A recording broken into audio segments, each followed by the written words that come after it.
নমস্কাৰ পুনৰবাৰ আপোনালোক সকলোকে স্বাগতম জনাইছোঁ ভাস্কৰ প্ৰিয়ম হাজৰিকাৰ ৰেডিঅ' তৃতীয় খণ্ডটিৰ মাজলৈ। আজি আপোনালোকৰ মাজত পাঠ কৰিবলৈ ওলাইছোঁ মই বৰষা গগৈয়ে।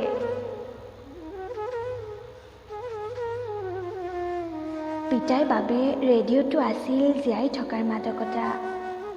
উজাগৰি ৰাতিৰ বুকুত নীৰৱতাবোৰ সামৰি পিতাই সপোন দেখিছিল আৰু সপোনবোৰৰ মাজত ভাল লগাবোৰ বিচাৰিছিল। সপোন সকলোৱে দেখে, ঠিক তেনেদৰে পিতায়ো সপোন দেখিছিল। তেওঁ এদিন ৰেডিঅ' এটা গৰাকী হ'ব, বহুত মৰম কৰিব, হেঁপাহ পলুৱাই সুৰৰ দেউলত জীৱনটো উপভোগ কৰিব, য'ত থাকিব তেওঁ আৰু ৰেডিঅ'ৰ সুৰবোৰ। সপোনবোৰ এদিন দিঠক হ'ব, বুকুখনত ভাল লগা কবিতা এটা সৃষ্টি হ'ব। এইবাৰ ডালিমী গাঁওখনত বৰষুণজাক বৰকৈ দিছে। পথাৰখনৰ বুকুত ভালপোৱাবোৰ জি উঠিছে। কৃষকৰ চকুত হাজাৰ সপোনে জোৱাৰ তুলিছে। পথাৰৰ মাটিবোৰ বোকা হৈ উঠিছে। হয়তো এইবাৰ ধান খেতিডৰা ভাল হ'ব। ৰাতি বৰষুণ দিলে পিতাই দুচকুত টোপনি নাইকিয়া হয়। কেতিয়া যে গৰুহাল লৈ পথাৰত যাব, কেতিয়া হাল বাই মাটিখিনি বোকা কৰিব। বাৰে প্ৰতি বেৰৰ জুলুঙাৰে চাই পোহৰৰ সন্ধান বিচাৰি মোৰ পিতায়ে পথাৰৰ বুকুত সপোন ৰচিব। কেঁচা মাটি গোন্ধ পিতাই বৰ আপোন। পথাৰখন এতিয়া বৰ ব্যস্ত। ডালিমী গাঁওখনৰ সকলো মানুহে সোণোৱালী সপোন লৈ ভূঁই ৰোৱাত ব্যস্ত। পথাৰখনে লাহে লাহে সেউজীয়া আভৰণ পিন্ধিছে। ডেকা গাভৰুসকলৰ গাত তত নাই। গাভৰুজাকে থুৰীয়া তামোলে মুখ ৰঙা কৰি ভূঁই ৰুইছে।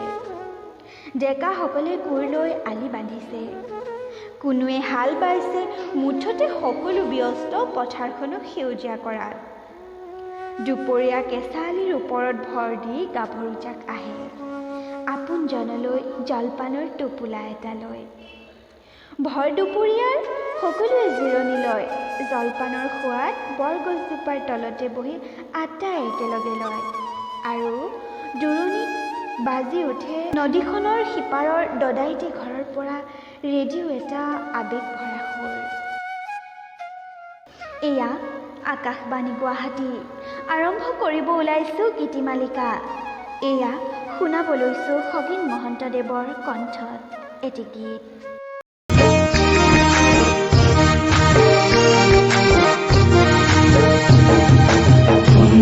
ধুম গুৰুম গুৰুম ধুম ধুমাধুম ধুম ধুমাধুম গুৰুম গুৰুম বজাৰে বজাই ঢোল চিকিমিকি বিজুলীয়ে কোঠাতে বাণী ৰোল আকাশীয়ে কোলা চুৰি খোপা খুলি দিলে মেলি টপ টপ টপ বৰষুণ নকুৰ দাতাল কৰে টপ টপ টপ কৰে টপ টপ টপ বৰষুণ নকুৰ দাতাল।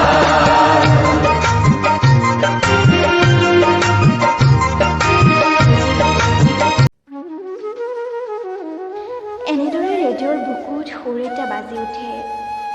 সেউজীয়া পথাৰখনে সুৰৰ লহৰে লহৰে নাচিব ধৰে।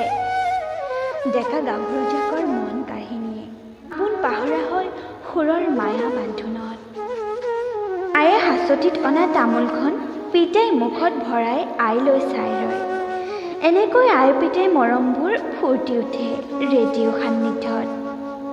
পিতাই চকুকেইটা মুদি আপোন মনেৰে গান উনাই শুনে।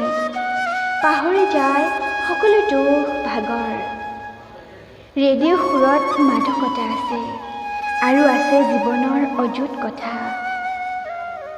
আই জুহালত ৰঙাকৈ জুইখিনি জ্বলি উঠিছে। পাতত দিয়া মাছৰ পিটিকাই আই আখলত সোৱাহ আনিছে। আয়ে আজি পিতাই ভালপোৱা বগা সৰিয়হ আৰু কাৱৈ মাছৰ জোল বনাইছে। পিতাৰ মনটো আজি বৰ ৰঙীন। এইবাৰ খেতিডৰা ভাল হ'লে ৰেডিঅ' এটা ল'ব। আয়েও সন্মতি দিছে। লাগিলে বছৰটো যেনে তেনে হ'লেও চলিব। আয়ে পিতাইক এনেদৰে ভাল পাইছিল পিতাৰ বাবে আইৰ বুকুত ফূৰ্তি উঠিছিল ভাল পোৱাই ভাল। পিতাৰ হাঁহিটো মোৰ সাহস, মোৰ ভাল পোৱা, মোৰ জীৱন। পিতাৰ সান্নিধ্যত মোৰ জীৱন হয় জীপাল। পিতাৰ কাহিনীবোৰ মোৰ বুকুত এনেদৰে সুৰ এটা হৈ আছে, সুৰৰ অবিহনে সংগীত এটা সদায় আধৰুৱা। তেনেদৰে পিতাৰ অবিহনে মোৰ জীৱনটো আধৰুৱা।